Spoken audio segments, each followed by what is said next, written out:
जी भाभी बोलिए ना। शाम को घर पे पार्टी है तो टाइम से आ जाना। जी भाभी मैं इनको बोल दूंगी, हम लोग टाइम पे आ जाएंगे। और हाँ, वही पुरानी साड़ी मत पहन के आ जाना गरीबों की तरह, कोई अच्छा सा साड़ी पहन के आना। चलो रखती हूँ। जी भाभी। रात में जब एक छोटा सा नन्हा सा ये देखो फिर से वही फटी टी शर्ट पहन लिए। आप अपने लिए नई टी शर्ट ले लो ना। अरे तो कौन सा बाहर वाले देखने आ रहे हैं, घर पे ही तो हूँ। फिर भी फटी टी शर्ट क्यों पहनना है? तुम भी तो 4 साल से बस वही साड़ी पहन रही हो। मुझे नई साड़ियों का शौक नहीं है, मेरे पास जितना है मैं उतने में ही खुश हूँ। तुम्हारे इसी समझदारी की वजह से मेरी कम सैलरी में भी बहुत खुश है। अच्छा मैं बताने आई थी कि भाभी के घर में पार्टी है। हाँ मैंने वो सुना था। ठीक है। रात आती ये देखो मैंने तुम्हारे लिए क्या लाया है। रात में जब एक इतनी प्यारी साड़ी किस लिए? आज शाम को पार्टी में तुम यही पहनना। एक मर्द ही होता है जो खुद 500 की टी शर्ट और अपनी बीवी को 5000 की साड़ी पहनाने की ताकत रखता है। सास बहू से बोली कि शर्म नहीं आती तुम्हें सामने जवाब देते हुए? क्या यही संस्कार दिए तुम्हारी माँ ने तुम्हें? तब बहू बोली कि माँ जी शादी के 5 दिन पहले जो आपने सामान की लंबी चौड़ी लिस्ट बनाकर भेजी थी ना, उस पूरी लिस्ट में कहीं से कहीं तक संस्कार नहीं लिखे थे।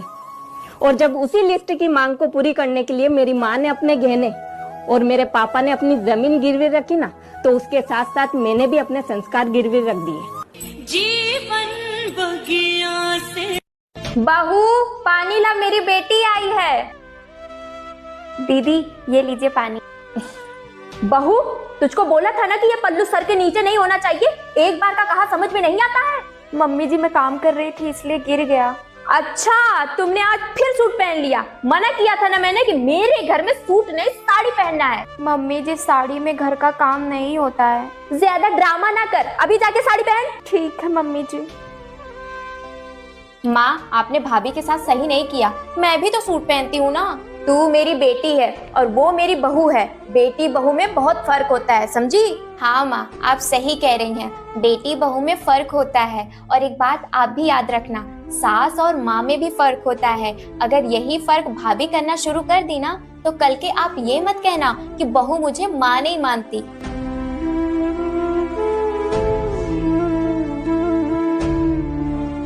दीदी तोरा नैहर में ज्यादा अच्छा लगेला कि ससुराल में? हमरा तो नैहरे में अच्छा लगेला। आ तोरा? हमरा तो ससुराल में। इहे तो हमनी के किस्मत फूटल बा कि तो ससुराल में ज्यादा दिन नहीं खिस रह सकत, हम नैहर में ज्यादा दिन नहीं खी रह। जिस घर में सास और ननद की ही चलती हो, उस घर में बहू को गलत ही समझा जाता है, चाहे वो कितनी ही सही हो। भैया सभी घर वाले सही बोलते हैं, आप जोरू के गुलाम बन गए हो। हाँ हूँ मैं जोरू का गुलाम। इस मतलब की दुनिया में पत्नी के अलावा कोई किसी का नहीं होता। तेरे लिए दुनिया छोड़ दी है।